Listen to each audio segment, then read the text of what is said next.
Yeah, cool. So thanks very much. This is just a quick update on our work. So we are partly through our journey in creating a model, iPSC-derived, patient-derived model of several developmental and epileptic encephalopathies, including KCNT1-related developmental and epileptic encephalopathy.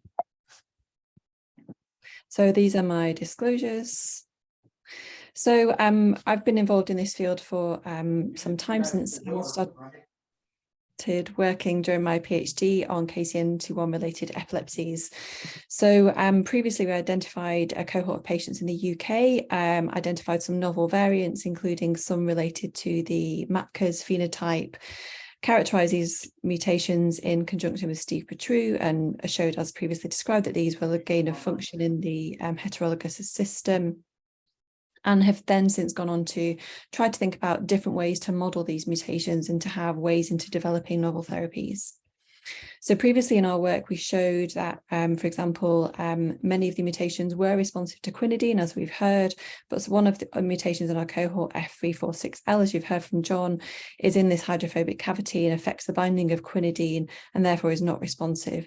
So it was clear that although this initial heterologous system modelling is really helpful for drug screening, there are also lots of other phenotypes that are important and that we wanted to explore further.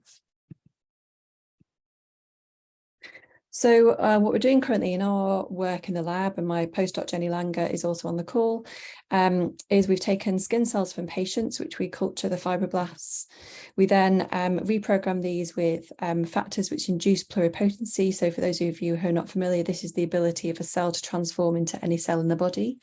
And this means we can then confirm that these are indeed induced pluripotent stem cells, as you can see here. There then are a number of different validation steps where we show that these carry the pluripotency markers, that they have the ability to differentiate in vivo if necessary, that we've not acquired any new genetic abnormalities. And we also, the great thing about this system is that it's possible to edit this system and to correct the original mutation so that you have the patient's genetic background, but with the mutation corrected. And this is important, it's called an isogenic control. So it's important to validate the experimental findings later on. So in our program, what we're doing is we have, as well as some other genetic epilepsies, we're studying KCNT1. So we have 3 different patient lines from 3 patients with KCNT1 related epilepsy, including 2 of the recurrent variants. We also have at least 3 control lines, and we'll be generating isogenic control lines as well. And as I mentioned, we generate these into induced pluripotent stem cells, and we're then looking at a number of different cell types in which to study KCNT1 related epilepsies. So firstly, we've made 2D cortical cultures, and we're planning to make interneuronal cultures and make some co-cultures next year. We're also studying astrocytes, as I'll mention in a moment. One of the major focuses of our work is to do 3D modelling of KCNT1 related epilepsies, making forebrain organoids, medial ganglionic eminence-derived organoids. So this is the part of the brain where GABAergic interneurons are derived from. So we use different patterning to convince the organoids to develop into different regions of the brain. We can then fuse these and make what's called an assembloid, and it allows us to study these neurons in essentially a 3D co-culture, so we can study their interactions and we can potentially have some circuits set up to study. So these are just some representations of the kind of size of organoids that we make. So we're using the PASCA protocol, which has been well studied and has already been used to characterize several different genetic epilepsies. And essentially this is a free-floating system where we use patterning with different tissue factors to encourage development of essentially forebrain cortical neurons. So we then undergo a different validation of this system. I'm just going to move this window down because I can't see anything. There we go. And we look at, firstly, validation showing that the pluripotency markers go down over time, as you can see here in both control, and this is a pooling of the 3 different patient lines. And then we can also see here for the different pluripotency marker that we see a vanishing of the pluripotency markers over time, which is what we want to see. We then see emergence of forebrain identity markers, which is FOXG1, and we see emergence of mature neuronal markers, which is MAP2, and there are a number of other markers that we use as well. And then we also see the emergence of astrocytes and glial cells over time, both in the control lines and the KCNT1 lines. And so far, our patient lines have been similar to our control lines, although we've not looked quantitatively at. We've just used this as confirmation that we have the right kind of neurons and glial cells there to be able to study. So we also want to see, obviously, that we have KCNT1 expression, and we do indeed see an increase in KCNT1 over time. We're currently repeating some N numbers for this to see if it's maintained. And then obviously now we've shown that we have, at least in the cortical organoids, presence of the right kind of neurons. We then need to go and do phenotyping. And this is the current situation that we're in. So we are undertaking electrophysiology experiments in the organoid systems. We have undertaken some transcriptomic studies with bulk RNA sequencing to look at gene expression differences between mutant and patient mutant lines and control lines, to look at effects on other developmental genes in particular, because we're interested on the impact on brain development. And then we're also going to be using single cell RNA sequencing down the line. We have started some initial electrophysiology, which is ongoing at the moment. Jenny is actually coming live from the electrophysiology rig at the moment.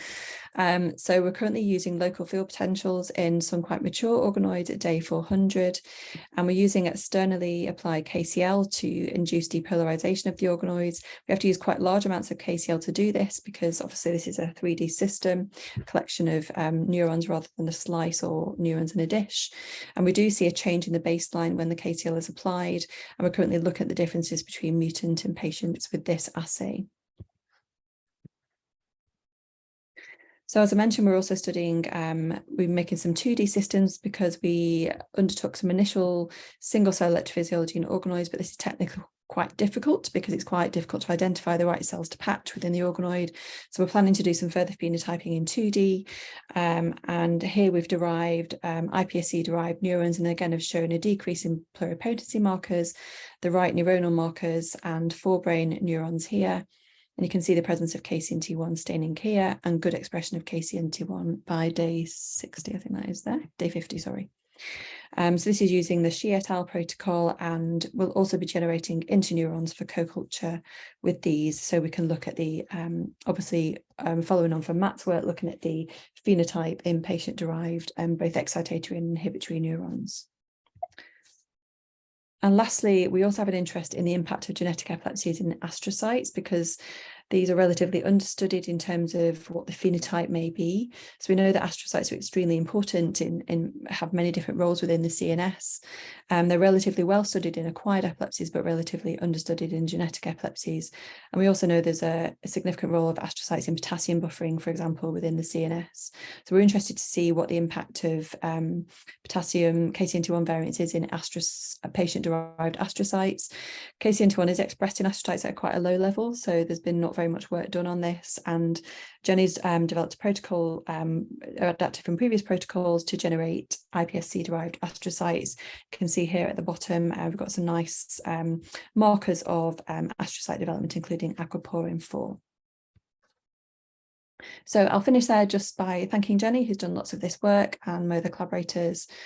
So essentially, we've developed this patient-derived both organoid and 2D pipeline, which is we're currently phenotyping, and we'd be very happy to work with or discuss with other people who've got, for example, modulators or novel therapies that they'd like to investigate in these kind of systems. Thanks.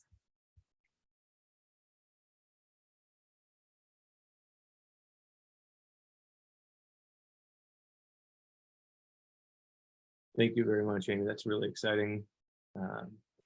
Does anybody have any questions before we move on? Or we can save them for the next session.